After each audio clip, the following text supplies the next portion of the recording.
হযরত Salauddin IB এই কথাটা বলাতে দোকানদার বড় খুশি আনন্দ পেয়েছিল। কেউ তো একজন বলেছে, কিন্তু অনেকে মুচকে মুচকে এসেছিল। এই নববছরের ভালো বলে কি পৃথিবী বিখ্যাত সেলিবিয়াদের তখন শক্তি ছিল, 4 লক্ষ সৈন্য দিয়ে মসজিদ আকসাকে ঘিরে রেখেছে। এখান থেকে কি করে উদ্ধার করতে পারবে? আল্লাহর হুকুম হলো সালাউদ্দিন আইবি জওয়ান হয়ে গেলে সঙ্গে সঙ্গে তিনি 12,000 সৈন্য নিয়ে মসজিদ আকসাকে উদ্ধার করবে বলে বাইতুল মুকাদ্দাসের দিকে রওনা দিয়ে দিয়েছিলেন।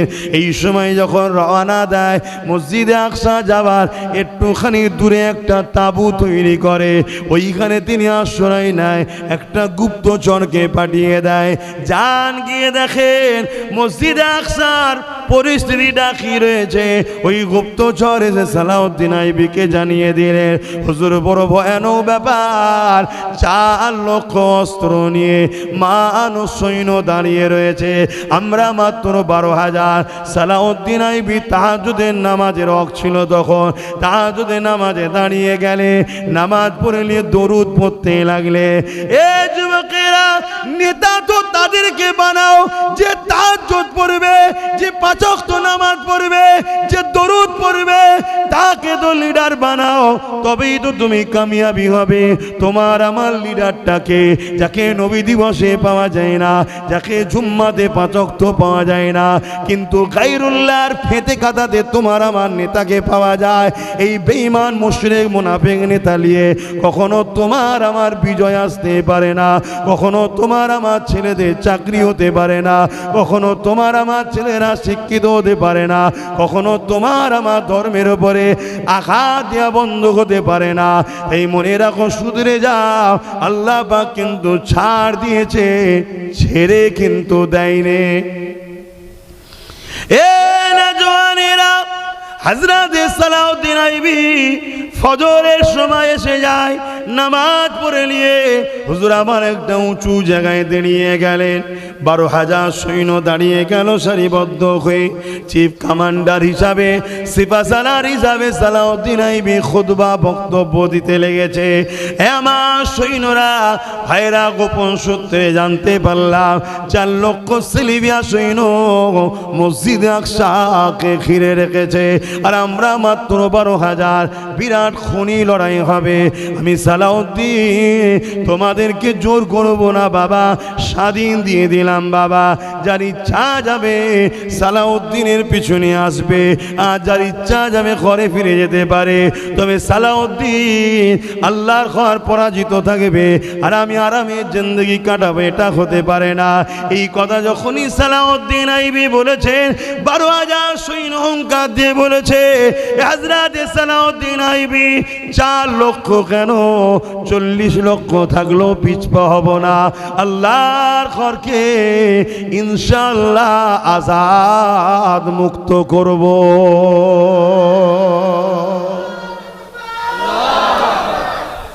আসেন আমি এগিয়ে যাই। হযরত সালাউদ্দিন আইবির কথা বলছিলাম। এ যুবকেরা, তরুণেরা, বাপেরা, বর্তমান পরিস্থিতিকে সামনে রেখে এই কথা কোনো জরুরি বলে তাই আলোচনা করছি, অসুবিধে হচ্ছে নাকি? এ নওজওয়ানেরা, ওই মসজিদ আকসা হযরত ওমর ফারুক আজাদ করলেন।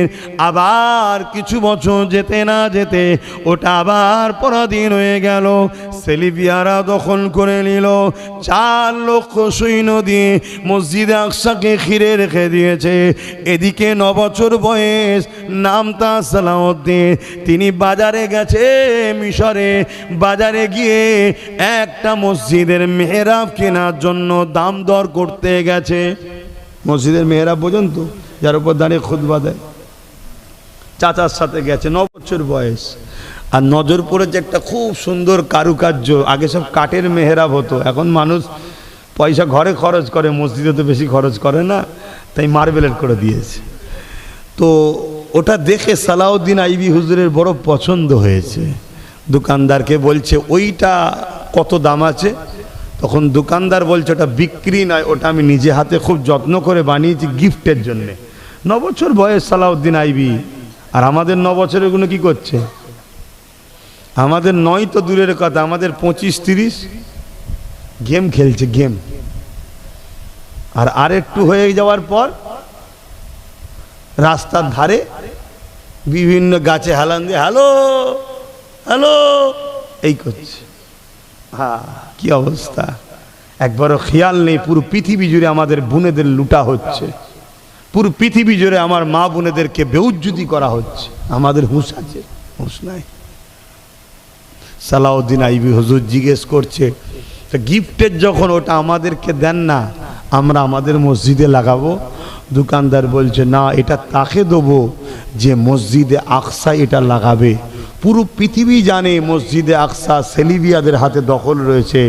9 বছরের বালক সালাউদ্দিন আইবি এ কথা শোনার পরে দোকানদারকে বলছে, যত্ন করে রাখেন, একদিন আমি ওটা নিয়ে গিয়ে মসজিদে আকসাতেই লাগাবো। জোরে বলুন সুবহানাল্লাহ। এ নওজওয়ানেরা, হযরত সালাউদ্দিন আইবি এই কথাটা বলাতে দোকানদার বড় খুশি আনন্দ পেয়েছিল। কেউ তো একজন বলেছে, কিন্তু অনেকে মুচকে মুচকে এসেছিল। এই 9 বছরের বালক বলে কি, পৃথিবী বিখ্যাত সেলিবিয়াদের তখন শক্তি ছিল, 4 লক্ষ সৈন্য দিয়ে মসজিদ আকসাকে ঘিরে রেখেছে, এখান থেকে কি করে উদ্ধার করতে পারবে? আল্লাহর হুকুম হলো, সালাউদ্দিন আইবি জওয়ান হয়ে গেলে সঙ্গে সঙ্গে তিনি 12,000 সৈন্য নিয়ে মসজিদ আকসাকে উদ্ধার করবে বলে বাইতুল মুকাদ্দাসের দিকে রওনা দিয়ে দিয়েছিলেন। এই সময় যখন রওনা দেয়, মসজিদে আকসা যাবার একটুখানি দূরে একটা তাঁবু তৈরি করে, ওইখানে তিনি আশ্রয় নেয়। একটা গুপ্তচরকে পাঠিয়ে দেয়, যান গিয়ে দেখেন মসজিদে আকসার পরিস্থিতিটা কি রয়েছে। ওই গুপ্তচর এসে সালাউদ্দিন আইবিকে জানিয়ে দিলেন, হুজুর বড় ভয়ানক ব্যাপার, 4 লক্ষ অস্ত্র নিয়ে মানুষ সৈন্য দাঁড়িয়ে রয়েছে, আমরা মাত্র 12,000। সালাউদ্দিন আইবি তাহাজ্জুদের নামাজের ওয়াক্ত ছিল তখন, তাহাজ্জুদের নামাজে দাঁড়িয়ে গেলে, নামাজ পড়ে নিয়ে দরুদ পড়তে লাগলে। এ যুবকেরা, নেতা তো তাদেরকে বানাও যে তাহাজ্জুদ পড়বে, যে 5 ওয়াক্ত নামাজ পড়বে, যে দরুদ পড়বে, তাকে তো লিডার বানাও, তবেই তো তুমি কামিয়াবি হবে। তোমার আমার লিডারটাকে, যাকে নবী দিবসে পাওয়া যায় না, যাকে জুম্মাতে 5 ওয়াক্ত পাওয়া যায় না, কিন্তু গায়রুল্লাহর ফেতে কাটাতে তোমার আমার নেতাকে পাওয়া যায়, এই বেঈমান মুশরিক মুনাফিক নেতা নিয়ে কখনো তোমার আমার বিজয় আসতে পারে না, কখনো তোমার আমার ছেলেদের চাকরি হতে পারে না, কখনো তোমার আমার ছেলেরা শিক্ষিত হতে পারে না, কখনো তোমার আমার ধর্মের উপরে আঘাত দেওয়া বন্ধ হতে পারে না। এই মনে রাখো, শুধরে যাও, আল্লাহ পাক কিন্তু ছাড় দিয়েছে, ছেড়ে কিন্তু দেয়নি। এ নওজওয়ানেরা, হযরত সালাউদ্দিন আইবি ফজরের সময় এসে যায়, নামাজ পড়ে নিয়ে হুজুর আমার একটা উঁচু জায়গায় দাঁড়িয়ে গেলেন। 12,000 সৈন্য দাঁড়িয়ে গেল সারিবদ্ধ হয়ে। চিফ কমান্ডার হিসাবে, সিপাহসালার হিসাবে সালাউদ্দিন আইবি খুতবা বক্তব্য দিতে লেগেছে। আমার সৈন্যরা, ভাইরা, গোপন সূত্রে জানতে পারলাম 4 লক্ষ সেলিবিয়া সৈন্য মসজিদে আকসাকে ঘিরে রেখেছে, আর আমরা মাত্র 12,000। বিরাট খুনি লড়াই হবে। আমি সালাউদ্দিন তোমাদেরকে জোর করব না বাবা, স্বাধীন দিয়ে দিলাম বাবা। যার ইচ্ছা যাবে সালাউদ্দিনের পিছনে আসবে, আর যার ইচ্ছা যাবে ঘরে ফিরে যেতে পারে। তবে সালাউদ্দিন আল্লাহর ঘর পরাজিত থাকবে, আর আমি আরামের জিন্দেগি কাটাবো, এটা হতে পারে না। এই কথা যখনই সালাউদ্দিন আইবি বলেছেন, 12,000 সৈন্য হুঙ্কার দিয়ে বলেছে, হযরত সালাউদ্দিন আইবি 4 লক্ষ কেন 40 লক্ষ থাকলেও পিছপা হব না। আল্লাহর ঘরকে ইনশাআল্লাহ আজাদ মুক্ত করব।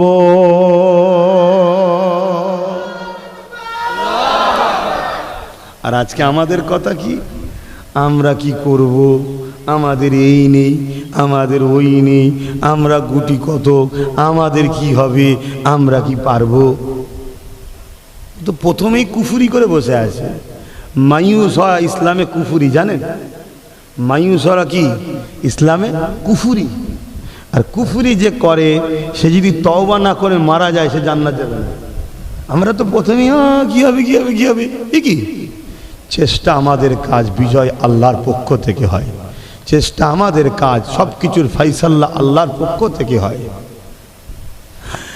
আমার নওজওয়ানেরা, তরুণেরা, লড়াই শুরু হয়ে গেল। 12,000 সৈন্য নিয়ে সালাউদ্দিন আইবি আগিয়ে চললেন আল্লাহু আকবার আওয়াজ দিয়ে। এ নওজওয়ানেরা, ওদিকে 4 লক্ষ, শুধু 4 লক্ষ হেরেছে তা নয়, জবানা জব্দ হয়ে পালাবার রাস্তা পায়নি। সালাউদ্দিন কিসের জোরে জিতেছে? অস্ত্র জোরে না, মাত্র 12,000। কিসের জোরে? ম্যান পাওয়ার না, মাত্র 12,000। কিসের জোরে? ইমানের জোরে। তাওয়াক্কালতু আলাল্লাহ, আল্লাহর উপরে ভরসা। আর নবী পাকের প্রেম নায়ের পক্ষে দাঁড়িয়েছে। এই জন্য আল্লাহ সালাউদ্দিনের 12,000কে 4 লক্ষর উপরও ভারী করিয়ে জিতিয়ে দিয়েছে। এ যুবকেরা, আমার হিন্দুস্তানের সুলতান গরিবে নওয়াজ মুঈনুদ্দিন আজমিরি সঞ্জালি আতায়ে রসুল হাসানি হুসাইনি, তিনি যখন আজমিরে আসতে লেগেছে, তিনি যখন এমন করে আসতে লেগেছে, বারবার তিনাকে বিভিন্ন জায়গায় রুকার চেষ্টা হয়েছে, কিন্তু যেই দেখে খুশি মনে কথা বলে ছেড়ে দেয়। যখন আজমিরে প্রবেশ করতে লেগেছে, তিনাকে রুকার জন্য অনেক চেষ্টা হয়েছে, কিন্তু রুখতে পারেনি। এ যুবকেরা, তরুণেরা, লাস্টে জাদুকর জয়পালকে নিয়ে এসে জাদু করে আগুনের বান মেরে তিনাকে মিটিয়ে দিবারও চেষ্টা হয়েছে, কিন্তু তাও পারেনি।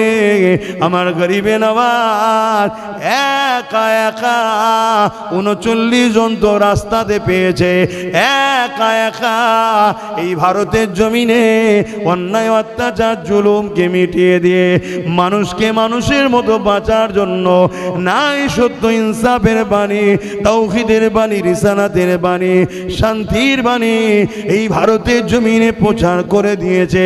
850 বছর আগে চলে গেছে, আজও পৃথিবীর মানুষের হৃদয়ে গরিবে নওয়াজ সুলতান হিন্দ হয়ে রয়েছে। আর তোমার আমার এলাকায় কত লোক মরছে, 1 সপ্তাহ যায়নি, বাড়ির বউ ছেলে পুলে সব ভুলে গেছে। আর 700 বছর আগে চলে গেছে, কোটি কোটি লোক আজও যাচ্ছে। কেন? আল্লাহর পাগল, নবীর পাগল ছিল, ইনসাফ পরায়ণ ছিল, ন্যায় পরায়ণ ছিল, গরিব দরদি ছিল, মানবতা প্রেমিক ছিল, ন্যায়ের পক্ষে ছিলেন। তাই আল্লাহ তাকে আজও মানুষের হৃদয়ে জিন্দা রেখেছে, আজও সে বাদশাহী চালাচ্ছে। আমাকেও তার কাছে যেতে হয়, হুজুর আমি তো আপনার দেশের, আমার দিকে একটু নজর রাখবেন। কথা মাথায় ঢুকছে না? ঢুকে না কেন? বাদশা তিনি আমাদের। আর কিছু মুসলমান আছে এসব মানে না, আবার সে তার বিশ্বাস তার কাছে। কথা বুঝে আসছে না? নাই। তবে আমার আল্লাহ রসুল বলেছেন, যারা আল্লাহওয়ালা হয় তারা দুনিয়া থেকে চলে যাবার পরও 70 গুণ আল্লাহ পাওয়ার বাড়িয়ে দেয়। জোরে বলুন সুবহানাল্লাহ। দুরূদ শরীফ আল্লাহুম্মা সাল্লি আলা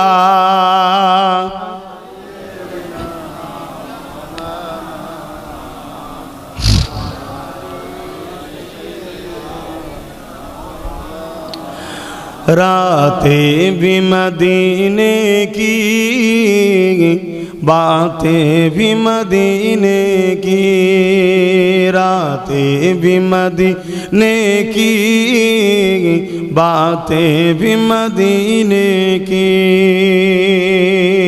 जीने में ये जीना है, क्या बात है जीने की।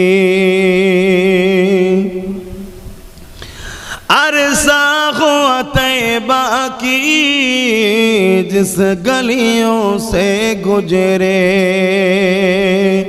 अरसा हुआ तैबा की जिस गलियों से गुजरे, इस वक्त भी गलियों से खुशबू है पसीने की।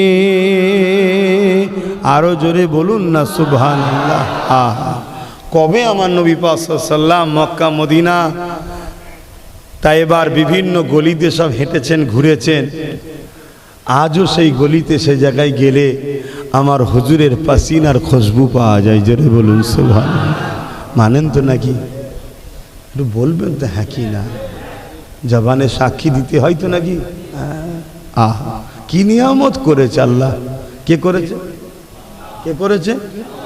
তাহলে কার প্রশংসা হচ্ছে? নবীন না আল্লাহর? আল্লাহরই তো।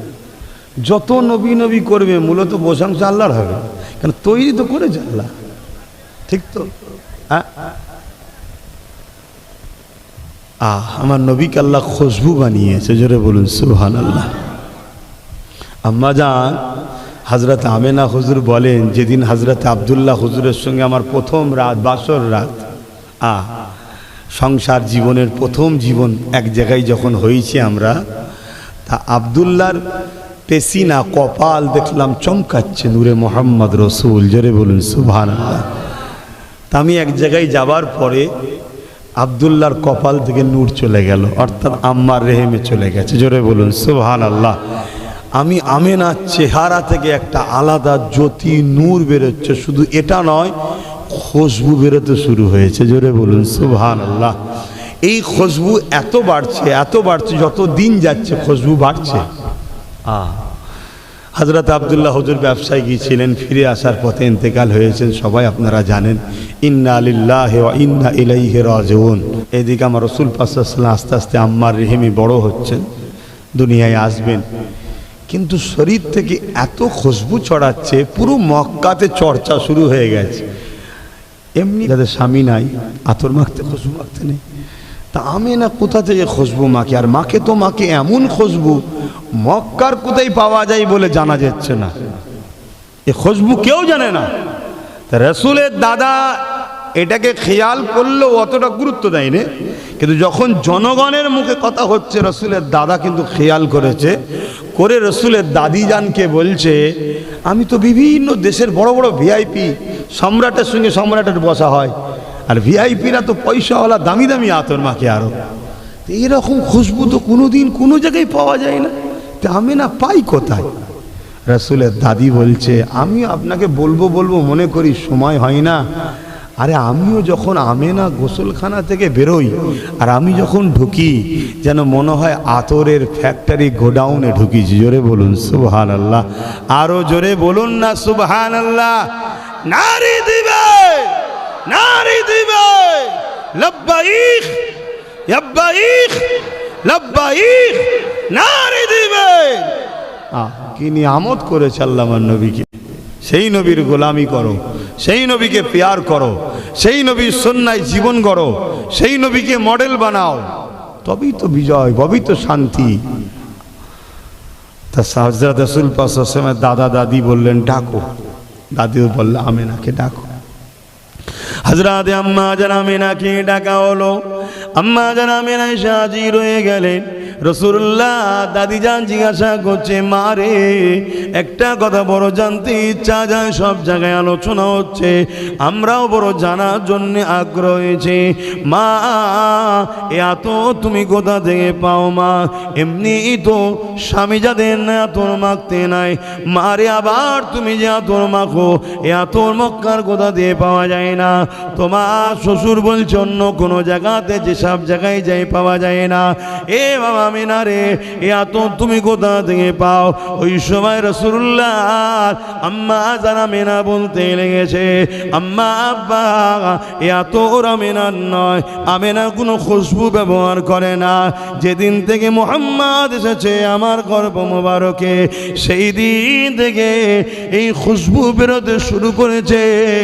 এ খুশবু আমার নয়, আমার পেটে যিনি রয়েছে এ খুশবু হলো তিনা।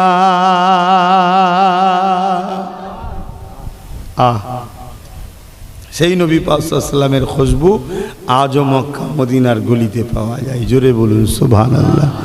লজি কি বলছি, গল্প বলছি নি। মক্কা মদিনা শরীফে যাবেন, গিয়ে বলবেন, এই যে একটা আতরের খুশবু মদিনা শরীফের ভেতর থেকে পাওয়া যাচ্ছে। এই যে কাবার গিলাফে যে আতরটা খুশবু পাওয়া যাচ্ছে মক্কায়, এই খুশবুটা দেন তো ভাই। দোকানদার দেবে। হ্যাঁ ঠিক বলেছি, এইটা রে।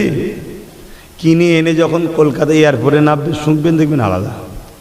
তার মানে ওখানে যত আতরই শোকেন ও খুশবু যায় না, মূলত হুজুরের পাসিনাই নাকে ঢোকে। জোরে বলুন সুবহানাল্লাহ। কথা বুঝে আসছে? আমার নবীকে আল্লাহ এত শান আল্লাহ করেছে। রাতে भी मदीने की बातें भी मदीने की, जीने में जीना है क्या बात है जीने की। अरसा हो तैबा की जिस गलियों से गुजरे, अरसा हो तैबा की जिस गलियों से गुजरे, इस वक्त भी गलियों से खुशबू है पसीने की। रातें भी मदीने की बातें भी मदीने की, तारीफ के लायक जब अल्फाज नहीं मिलते, तारीफ के लायक जब अल्फाज नहीं मिलते, तारीफ करे कोई किस तरह मदीने की।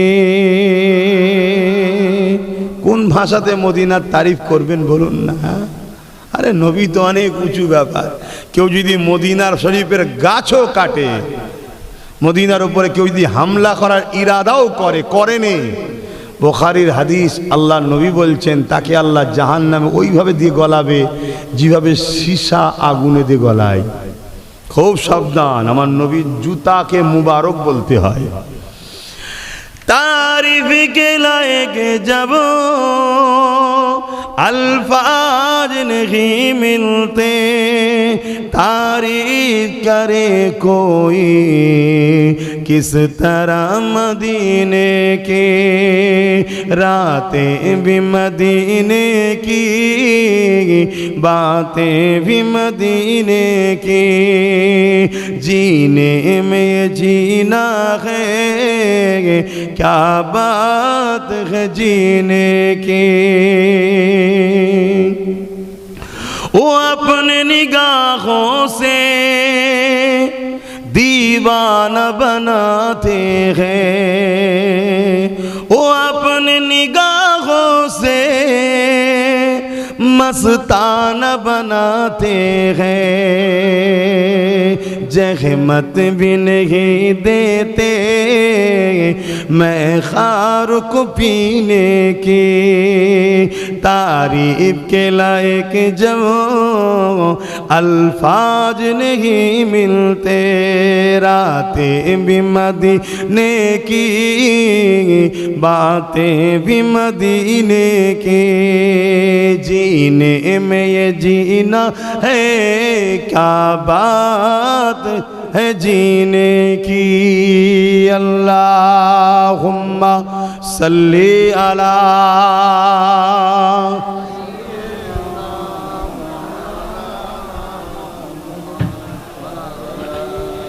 বাপেরা, নজওয়ানেরা, এমন বিপাখিন উম্মত উম্মতি গণেরা, এসেছি আপনাদের এলাকায় নতুন কি আলোচনা করে দিয়ে যায়। মনে রাখবেন, ইসলাম ছিল, আছে, থাকবে। ইসলামকে মিটাতে চিঙ্গিস খান চেয়েছিল। 1 লক্ষের উপরে মুসলমানকে হত্যা করেছে, 1 লাখের উপরে আলেমকে হত্যা করেছে, 1 কোটির উপরে মুসলমানকে হত্যা করেছে। তথাপিও ইসলাম পৃথিবীতে আজকে 250 কোটির উপরে লোক মাননেওয়ালা চিঙ্গিস খানের মাননেওয়ালা কেউ নেই। চিঙ্গিস খানের আওলাদকে খুঁজে পাওয়া যায় না। চিঙ্গিস খান কোথায় মরে আছে খবরও পাওয়া যায় না। এ যুবকেরা, তরুণেরা, বাপেরা, ইসলামকে যারাই মিটাতে চেয়েছে আমার আল্লাহ তাদের জন্য দুটো শাস্তি রেখেছে। হয় তাকে মিটিয়ে দিয়েছে, নাই তার দ্বারা ইসলামেরই খেদমত করিয়েছে। এ যুবকেরা, তরুণেরা, ইসলামকে মিটাতে চেয়েছিল আবু জেহেল, আল্লাহ তাকে মিটিয়ে দিয়েছে। আরো একজন ইসলামকে মিটাতে চেয়েছিল হযরতে ফারুক আযম, কিন্তু আমার আল্লাহ হযরতে ফারুক আযমকে এমন শানওয়ালা করে দিল, ইসলামের দ্বিতীয় খলিফা বানিয়ে ইসলামের খেদমত করালে।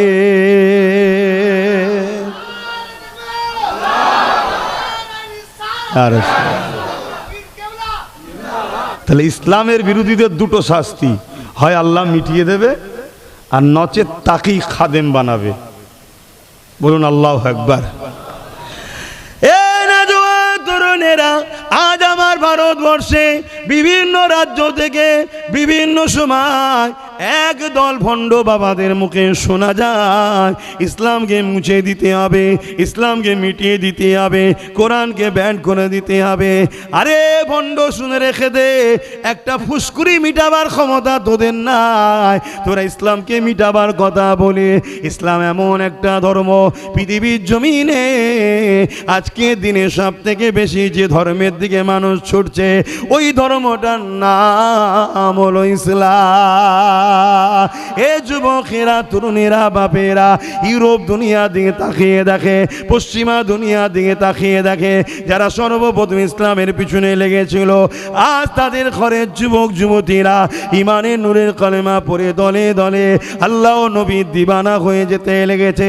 কিন্তু আপনাদেরকে বলে দিয়ে যায়, আমার আপনার গাফলতির জন্যে আল্লাহ আমাকে আপনাকে মিটিয়ে দেবে, নতুন একটা প্রজন্ম তৈরি আল্লাহ করে দেবে, তারা ইসলামের ঝান্ডাকে আগিয়ে নিয়ে চলে যাবে। আল্লাহ যে নিয়ামতটা দিয়েছে, এই নিয়ামতটাকে মজবুত করে ধরো। আজ আমার তোমার আখলাকে, কথাবার্তা, চাল চলনে ইসলামকে নিয়ে কোনো চিন্তা তোমার আমার নাই, এটা তোমার আমার ধ্বংসের কারণ হয়ে যাবে। হে যুবকেরা, তরুণেরা, ইসলামের ওপরে এত রাগ কেন? ইসলামের ওপরে এত ভয় কেন? কারা ইসলামকে টার্গেট করে? নাম্বার ওয়ান হলো যারা ক্ষমতার জোরে মানুষের খোদা হতে চায়, যারা ক্ষমতার জোরে মানুষের প্রভু হতে চায়, যারা ক্ষমতার জোরে মানুষের খোদা হতে চায়, এদের ইসলামের ওপরে টার্গেট। কেন? ইসলাম দাসত্ব প্রথার বিরুদ্ধে। শুনছেন তো? মাইকের আওয়াজে বুঝতে পারছেন তো? তাহলে নম্বর ওয়ান দুশ্মন কারা? যারা ক্ষমতার জোরে মানুষের প্রভু হতে চায়। তারা দেখছে ইসলাম থাকলে বাকি সবাইকেও যদি প্রভু হয়েও যায়, ইসলামের আলোতে সবাই জেনে যাবে মানুষ কখনো মানুষের প্রভু হতে পারে না। উস্তাদ হতে পারে, মুর্শিদ হতে পারে, আমির হতে পারে, শেখ হতে পারে, হজরত হতে পারে, পীর হতে পারে, কিন্তু খোদা প্রভু হতে পারে না। খোদা প্রভু একজনই, যিনি বানিয়েছে। তাহলে ইসলামী মেসেজটা তো ছড়াচ্ছে। তাহলে এই আলোতে যারা ক্ষমতার জোরে মানুষকে প্রথম মূর্খ বানালো, তারপরে বলল আমি তোর খোদা, যেমন ফেরাউন বলেছিল আনা রব্বুকুমুল আলা। প্রথমে কি করলো? শিক্ষাকে শেষ করে দিল। প্রথমে কি করলো? শিক্ষাকে শেষ করে দিল। যেমন আজকে আমার দেশে শিক্ষার 12টা, বলবেন তো? বলবেন তো? আর আমার রাজ্যে শিক্ষা আছে নাকি? 25,000 শিক্ষা প্রতিষ্ঠান আমার রাজ্যে বন্ধ। কত? বাহ, এসব ফেরাউনের স্টাইলই চলছে এরা, আমরা তো বুঝি না। না তো যাই হোক, এদের লক্ষ্য কি? প্রথম মূর্খ বানাও। মূর্খ যখন বানাবে, মূর্খকে চুনকেও দই বলে বিক্রি করা যায়। বুকা পাড়ায় চুনকেও দই বলে বিক্রি করে দেওয়া যাবে। তো যাই হোক, এদের লক্ষ্য হলো মানুষের প্রভু হব। ইসলামের ঘরের একটা ছেলে রাস্তা দিয়ে যাচ্ছে, বদমাইশ, হালকা বয়সে গান দেখেছে, সিনেমা দেখেছে, যাত্রায় গেছে, হয়তো বদমাইশি খেয়ালে মদও খেয়ে ফেলেছে। হারাম খাওয়া উচিত নয়, এরপরও সে হারাম কাজ করছে।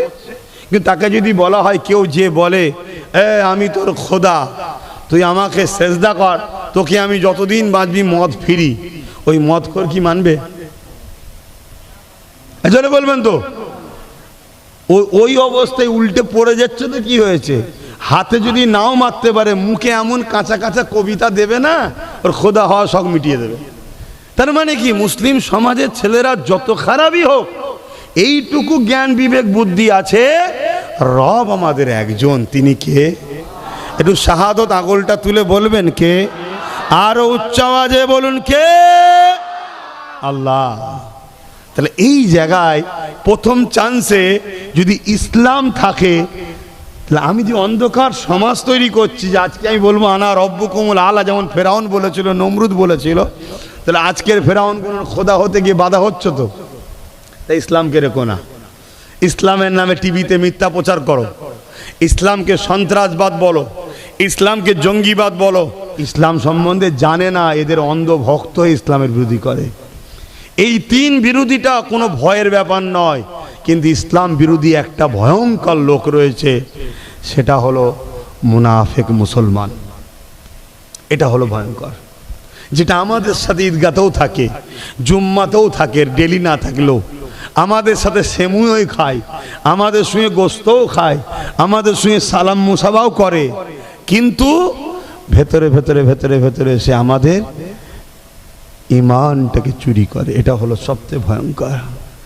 এর একটা নমুনা বলে যাচ্ছে, আল্লাহ নবীর হাতে হাত দিয়েছিলেন আবু বকর সিদ্দিক, আল্লাহ নবীর হাতে হাত দিয়েছিল আব্দুল্লাহ ইবনে উবাই, আল্লাহ নবীর পিছনে ইক্তেদা করে নামাজ পড়েছে আবু বকর সিদ্দিক, আল্লাহ নবীর পিছনে ইক্তেদা করেছে আব্দুল্লাহ ইবনে উবাই। এ যুবকেরা, আল্লাহ নবী যখন হজে গেলেন, আব্দুল্লাহ ইবনে উবাই নবী পাকের সঙ্গে হজে গেল, আবু বকর সিদ্দিকও নবীর সঙ্গে হজে গেল।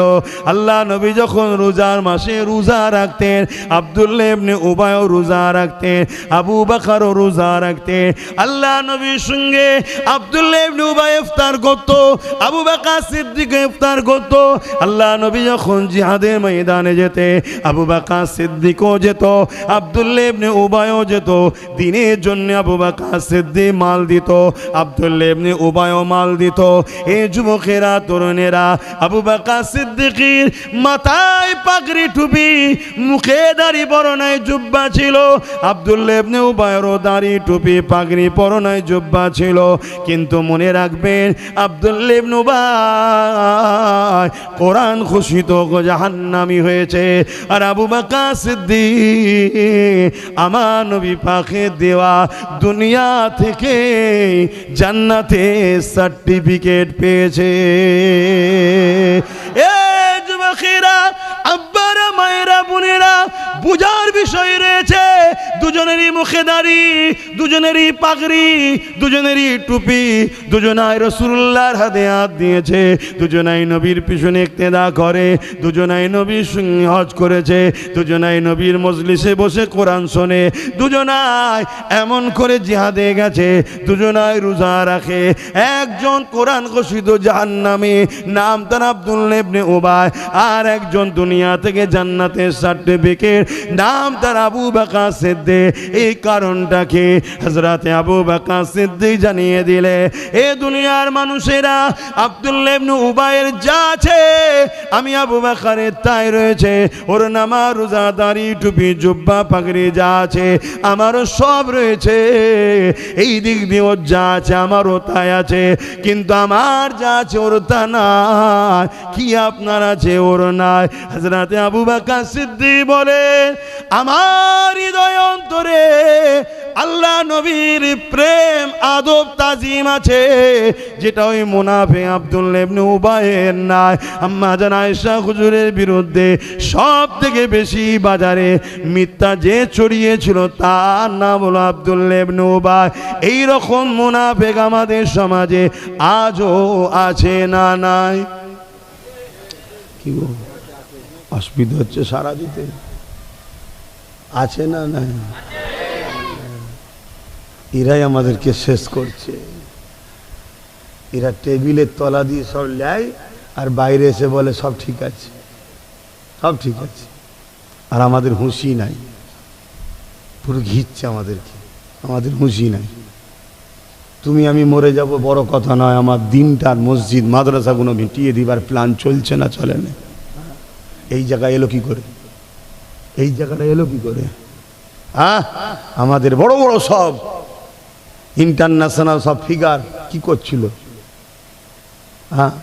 শুধু বলেছে তোমরা যা পারো করো, আমাদের শুধু ভাগটা পেটিয়ে দিও। তোমরা যা পারো করো, আমাদের ভাগ পেটিয়ে দিও। এই করে কই তো শেষ করে দিল। কথা বুঝছেন তো নাকি ভাইয়েরা আমার? তাহলে এই মুনাফিক ছিল নাই বিপদ হবে। কেননা আমরা নিজেরাই বলি আল্লাহ আপনার দয়াতে আমরা কামিয়াবি হই, আল্লাহ আপনার দয়াতে আমরা বিজয় লাভ করি। আল্লাহ রহমত ছাড়া কামিয়াব নাই। আমরা প্রত্যেকেই বলে থাকি আল্লাহ আপনার রহমতে আমাকে সাকসেসফুল করুন। এ আমার আব্বা জানেরা, মায়েরা, যুবকেরা, বোনেরা, আল্লাহ পাকের রহমতটা কি আল্লাহ সূরা আম্বিয়ার মধ্যে জানিয়ে দিলেন, ওয়া মা আরসালনাকা ইল্লা রাহমাতাল লিল আলামিন। আল্লাহর রহমত হলো হযরতে নবী মুহাম্মদ রাসূলুল্লাহ। অর্থাৎ যা দিলে নবীর প্রেম আর আদব আছে, অর্থাৎ তার মধ্যে ঈমান আছে। যার মধ্যে ঈমান আছে সে কখনো সংখ্যা দেখে না, সামনে কত পাওয়ার দেখে না, সামনে সুপার পাওয়ার দেখে না, সে আমেরিকা দেখে না, সে ফ্রান্স দেখে না, সে ডোনাল্ড ট্রাম্প দেখে না। আর আমার দেশের এই যে অযোগ্য পদার্থ মোদিকেও সে দেখে না। সে একটা জিনিস জানে, আমার কাছে আল্লাহ এত বড় নিয়ামত দিয়েছে, এই নিয়ামতের কাছে পুরো দুনিয়া কোনো ব্যাপারই নয়। বুঝতে পারছেন? আল্লাহ ইয়া রাসূলুল্লাহ, কথা বুঝতে পারছেন? তাহলে এই জন্যে বড় প্ল্যান করে একদল লোক ভেতরে ভেতরে কাজ করছে আমাদের এখান থেকে বার করে দিবার। হ্যাঁ, আমাদের ছেলেরা বদমাইশ, যুবকরা বদমাইশ, আমরা হালকা বয়সে বদমাইশি করছি, কিন্তু যদি এই কানেকশানটা ঠিক থাকে, এই কানেকশানই কালকে আমাদেরকে ভালো বানাবে। যেমন উদাহরণ দিয়ে বলছি, একটা গাছ, গাছের যদি ডালপালা না থাকে গাছটা মানায় না, ঠিক তো নাকি? কিন্তু গাছটা যদি মূল থাকে, দেরি হলো আবার ডালপালা গজাবে না? গজাবে না। অতএব আমাদের এখন ডালপালা গজাইনে ডালপালা কেটে ফেলিছি। ডালপালাটা হলো নামাজ, রোজা, দাঁড়ি, টুপি, হজ, যাকাত, এগুলো আমাদের যুবকরা সব কেটে ফেলছে, মানে পড়ছে না ঠিকভাবে, ওই জন্য দেখতে খারাপ লাগছে, ন্যাড়া ন্যাড়া লাগছে। কিন্তু মূলটা হলো হুজুরের প্রেম। এটা যদি কানেকশান ঠিক থাকে, কাল নামাজি হবে, রোজাদার হবে, হাজি হবে, জাকিরিন হবে, আল্লাহ আল্লাহ করতে করতে কবরে যাবে। বলুন সুবহানাল্লাহ।